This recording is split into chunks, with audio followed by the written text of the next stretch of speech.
Are you ready, girls and boys? Here we go. Happy birthday to you. Happy birthday to you. Happy birthday, Melba. Thank you. Was you impressed? Was you impressed with my singing? I think that was just really unique. Was it? You're very kind. You're very kind. It was your birthday a few days ago now, and did you get my big cake? That's the main thing. Your cake? Did I get a big cake that I sent you over? Did you get that big cake? Oh, I'm sorry. That was late too. I maybe still on the way. Well, it's always a pleasure. A living legend live on the phone. Can we believe it? Melba Moore. Well, Melba, you have made so many great songs that's kept us DJs very busy over the years. Well, thank you. Thank you. Is it still nice after all these years playing those big classics? Do you love to play those big classics? You know, I surprise myself. You would think you get tired of them, but you know, I think a little. I do anyway. I appreciate them a little bit more now, perhaps, than I did earlier, because so much is going on when you first start that you're learning about the business, about performing, about people, about so many things. Now, a lot of it is under your belt, and you can kind of enjoy it and watch the people and observe yourself and.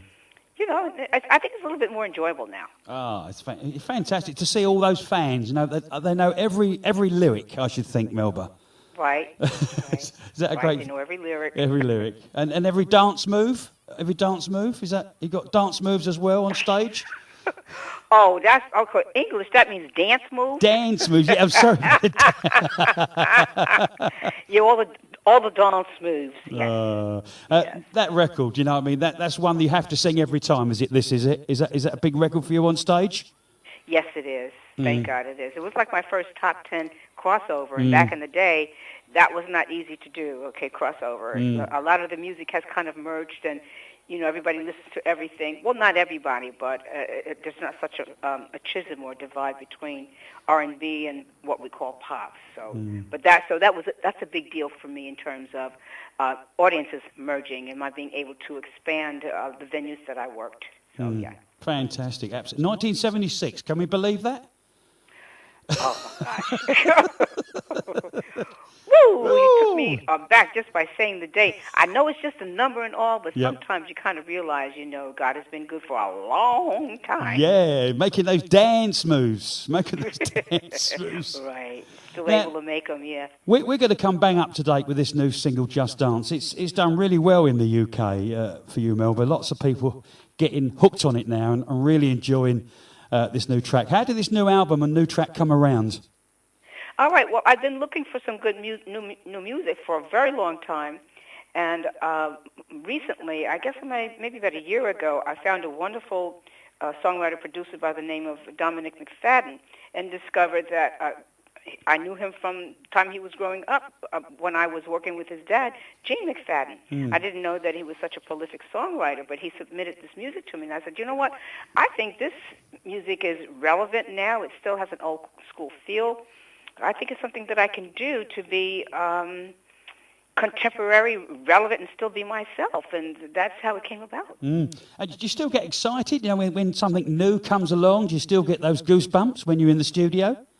Well, yes, but it's different because music and the industry has changed so much.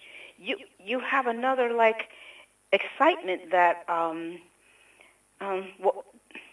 that you can do it and people still care. I mean, because sometimes, you know, you can do it very, very wonderfully, but you don't have the right vehicle or the right producers or the right song, so the people you're singing it for, sometimes they don't even know music, you know what I'm saying? Yeah. You got to have all the elements come together, then it says, oh, yes! I like it. Let's take a listen. Let's take a listen to your new single called Just Dance. Big in the UK at the moment. Okay. Here we go. We come back to Melba Moore. Yes, my special guest tonight. Very excited indeed. I've got goosebumps, Melba. Do you know that? Oh, it's got such a catchy line there, Melba, hasn't it? Just Dance. Yes. Yes. You must be very... And I would love if that philosophy were really true, if we just dance, if we just sing, we could make the world live in harmony. But it does help. It does. It certainly helps, doesn't it? It's. I think we'll try our hardest, and we see we can make the world a better place. I think that would. We keep on trying, as hopefully it gets across. Yes. And obviously coming from a new album. coming from a new album. The album we titled Forevermore. Forever, Moore. Yeah. Which is... I've been trying to do this music for quite some time now, and every time I put something up and out, it's kind of listed as a comeback. So I said, I guess I'm just going to keep on coming back, so why don't we just call it Forevermore, because I look like I ain't going nowhere. and you still love touring around the world? Is that still a great thing for you to do? I've discovered that I enjoy travel. Travel is a lot of hard work. You got to carry stuff. You got to move around. They got to sit up and sleep. Unless you travel those little fancy airplanes where they let you lay flat.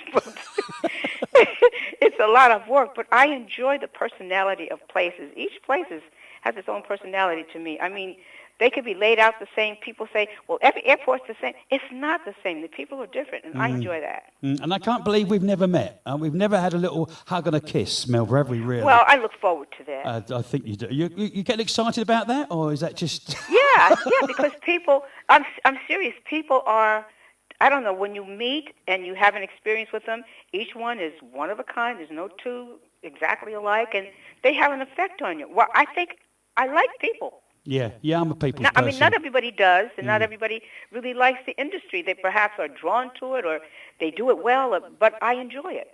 Yeah, I'm always, my mum always said that when I was born, I was smiling. I'm still smiling after all these years. Gary's a big smiler, a happy chap. That's great, isn't it? That's a gift. It certainly is. And this next track, I think we played it. I think we last spoke back in 2008. And this track, Melba, is just absolutely, if I'm going to embarrass you, absolutely gorgeous. I just love this track. It's called Falling. And this is a little gem, isn't it? Well, this one was written for me by Gene McFadden, senior, okay? Yep. The father. Fantastic. Should we take a little listen to this one? Please. Okay. And I might join in, or I might not. I might just... Okay, you can join in. My very special guest live, Melba Moore. We just love that one, Melba. Oh. Thank you. Falling, 1986 for that one. Is that a song that you sing when you're live? Is that a song you get asked to do? Oh, yes. People love to hear that song because they love to hear the long note at the end, and they want to know, can I still hit it? And I tell them, I can hit it higher and longer, but they don't want to hear it that long. You know what I'm saying? But they love the feel, the romantic feel of it. The music is sweet. The singing is sweet and romantic. They like it. They like it very much. Can you believe what you've achieved over the years, Melba? The records you've made. You just sort of look at your catalogue and think, wow. Is it still? Well, you know what impresses me. I'll tell you the truth is that I got to be very fortunate that. When I was married to him, he was a very nice man. I'm not married to him anymore, so he's not a nice guy. You understand that? But what I have left now is this huge catalog of great music. You got to give credit to the managers, the songwriters, and the producers for that, and the record companies for making the deals, paying for it, marketing it, giving you the time to develop your art and your skill in the studio and out, so that now you have a legacy. Yes, it's absolutely fantastic. So many people you've touched with your music. Do you understand that as well, Melba?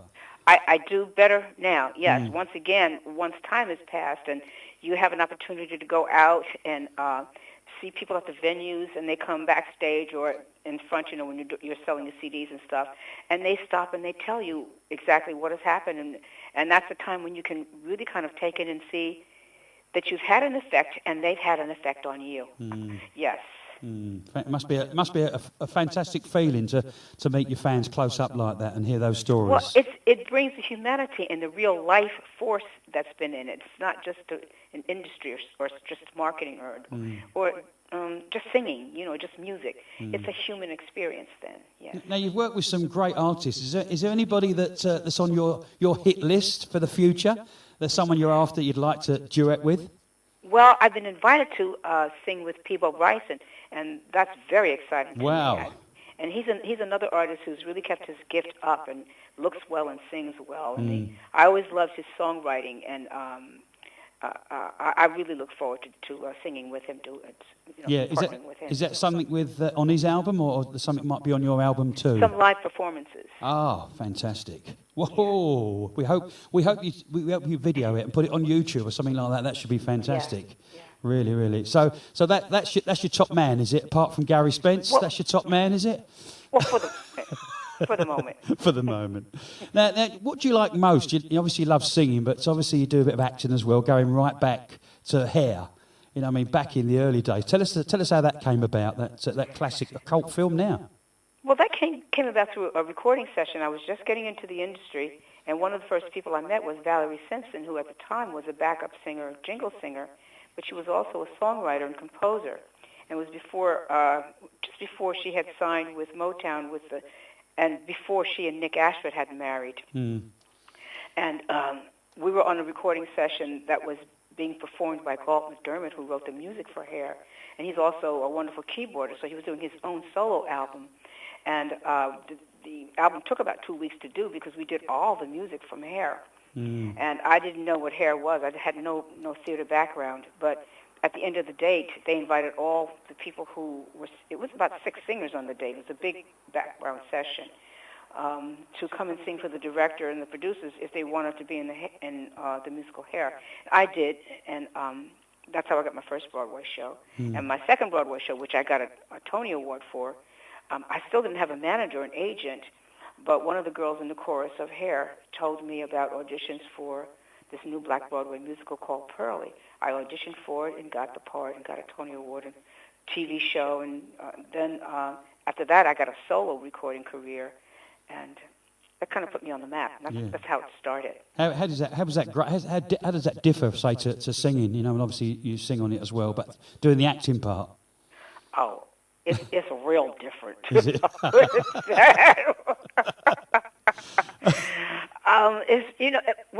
It just reminds me, a lot of people who are great singers think they can act, and they can't. It's just a way that the body works and moves. I think that what happened was, in both instances, I was at the right place at the right time for the right type of personality that they were looking for. It's not that I was a great actor. I had a certain personality that they thought was great for Hair, and when I went to audition for Pearlie, the character was a little country girl from the South who was illiterate, orphaned, and a domestic, a little maid. But I was raised by a person like that, and so I just switched over to that personality. So now that was dumb luck, okay? Yeah. So, but then getting on the stage and actually doing it, even really basically playing myself with the second one, was very, very scary to me. And I had to rely on my fellow cast members to be like they were. They were warm and friendly and told me what the director was saying when he said stage left and stage. I didn't know what the heck he was talking about. I said, what the heck? You're right, am I right? What you talking about? But, I mean, it was very, very scary. I really didn't know what the Tony Award was, and then there I was performing at the Tony Awards and I didn't know what the categories were. So it was very, very, very different. I mean, both of them are scary, but doing something that you have had no training for and everybody around you is excellent at it. I mean, people in the audience like Pearl Bailey and, I mean, icons of Broadway and movie actors. So you were out of your element. So you can't be nothing but scared. And just know that, well, fortunately, you were at the right place at the right time, and you were just that character. It's just not that you were a great actor. So at that point in time, I don't think you can say, oh, well, I love acting over singing or vice versa. Yeah, it's just totally different. Yeah, totally different. Learning on the job. Now I can tell you I absolutely adore acting, and I know that at this point in my life, I want to do certain things that I know I'm the type for. Now I kind of understand that when they say typecasting, you were a certain body type and personality type for certain roles. Understand that better, and I love acting. Yeah, and also the Fighting Temptation as well with Beyonce and Cuba Gooding Jr. How fun was that? Well, it was great fun. Plus, I think the character was right up my alley. She was a little mousy, comedic character. I can look very, very funny, and I love doing that. So I love doing that. And I love the movie because it was a comedy, and there's always laughter and joy, and it's your job to be happy. I like that. I think you could be a stand-up comedian as well. I think so, Melba. I think you've got that personality to do that. Let's take I a look. think so. Can we take a little listen to this? This is a Tom Moulton remix of your big classic, Standing Ooh, Right Here. yes. Here we go. Wow, fantastic remix, Melba. Are you happy with that mix? Very happy. Tom Moulton is the best. He certainly is. We spoke a while ago, and he's such a nice fella. It really is. And I mean, some people don't like their tracks remixed, but you're happy with that? Is there? No, but he's excellent, though. Yeah. He always does great work. Very, very pleased with that. Now, coming back, so we've got an exclusive track from the new album, Forevermore. Have we got a date for release on this album? Not an official date, but we're working feverishly to get it out by early spring. Yeah. You just kind of waiting for Gary Spence on the backing vocals at all, Melba? Well, now that you mention it, no. I like it. I'm waiting for my next birthday so you can sing. Oh, dear. But obviously, Just Dance we can download from all the download sites, Right. just to keep us going before the album comes out. Yes, you can. That'd be absolutely fantastic. Well, it's been a pleasure. What's happening to Melba over the next few weeks? Obviously, Christmas looming. Okay, well, Christmas looming. I'm going to Canada to do a movie, and I'm working on that project. And then what else?